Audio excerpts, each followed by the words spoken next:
Are you guys signed to a label? We're not. We got a label deal as a byproduct of that TV show that we were on, which Yeah. is called The Sing Off. We won Yeah. that. So we got a label deal that was completely not in our favor at all. But Are they ever? they were really cool. They can be, but it's not super common. But you know, that's the other thing to tell the kids. It's like when I was young, I thought, okay, you get a record deal, that's making it. I And completely agree. I've since learned that a record deal just is a fancy word for a loan. It I just means the record completely company agree. gives you money that you then owe them back. So Absolutely, man. 100. I did not know that you guys were independent. That's wild. So a couple of years back, yeah, we just told our label, we were like, this doesn't really like make sense. You're really just functioning as a distributor.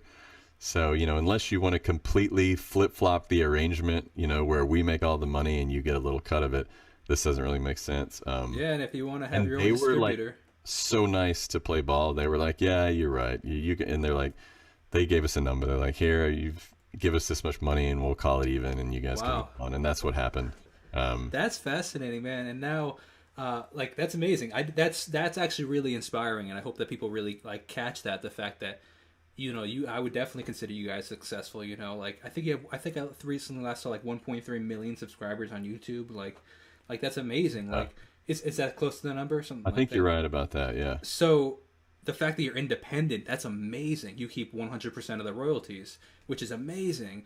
Um, that's so cool for you guys, man. That's really inspiring, actually. My choice, Um, which is something like just so the kids understand that, like we had a label deal, like we had made it, yeah, and we actually asked, like, hey, will you let us out of this deal, even though they were really good to us, and the deal was pretty good as far as deals go. At least we yeah, had renegotiated it and gotten it better, but even at that point, it was like it just made more sense for us to be independent.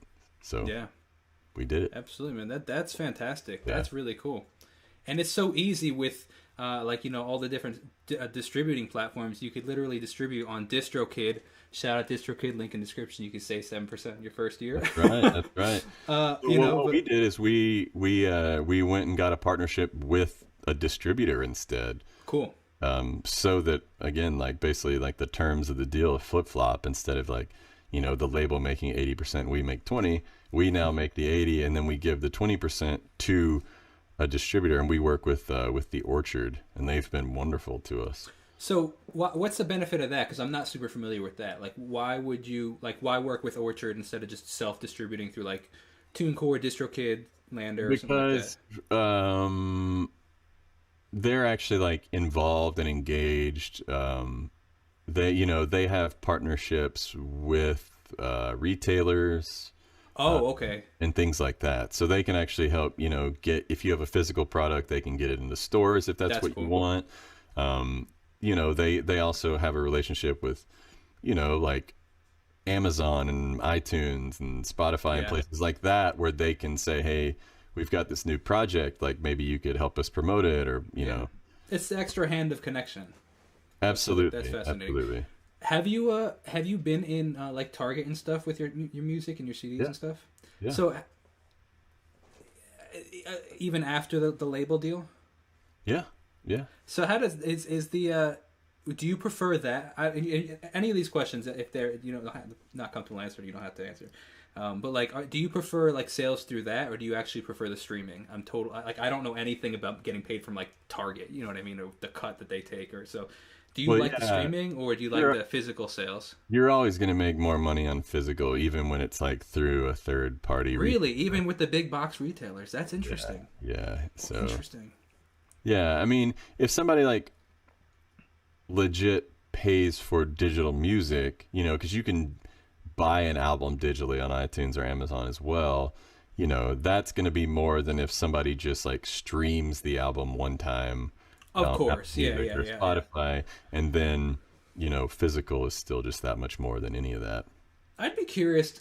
I don't know. I'm sure somebody's probably done the study, but haven't found it. I'd be curious if like to see like because somebody just put in the chat that I stream Home Free, Tim Faust, and all you guys every day. The person said in the chat. So shout out to them. But they like the lasting tale of that. I'd be curious to see like does that end up paying more than the one-time sale of,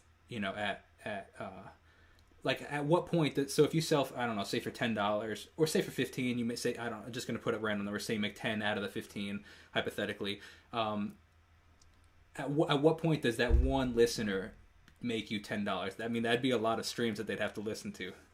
Because I Yeah, think but that's it's kind of like what I referenced earlier, where it's like when you start building up your subscribership, a lot of these people are creating playlists, like yeah. that person who said they listen every day. So the way it works is, they kind of just have their home free playlist. A lot of these folks. So every time you release something, they just add your new thing to the Mm-hmm. playlist that they listen to every single day. Yeah. Um, so, but it's still like the playlist still starts over at wherever they started listening and goes back through your back catalog as well, typically. Yeah, which is So cool it will theoretically, in the under long that run. situation, it will like surpass a one-time album sale. But the other thing the album sale does for you is like, qualify you for um, Billboard charting and stuff like that. Which was that, the streams or the physical? Both, but physical goes farther. You know, Mm-hmm. because it's still like based on unit sales, which is not how a lot of people ingest music these days. So it's But like a stream, like it's like however many streams convert to one unit sale, right, or something like yeah, yeah, but it's like it takes a lot. that. Um, so that's another thing it does for you. If you can actually move a physical unit, it's easier to get like your be on the Billboard charts or whatever. Yeah. That's so fascinating, man.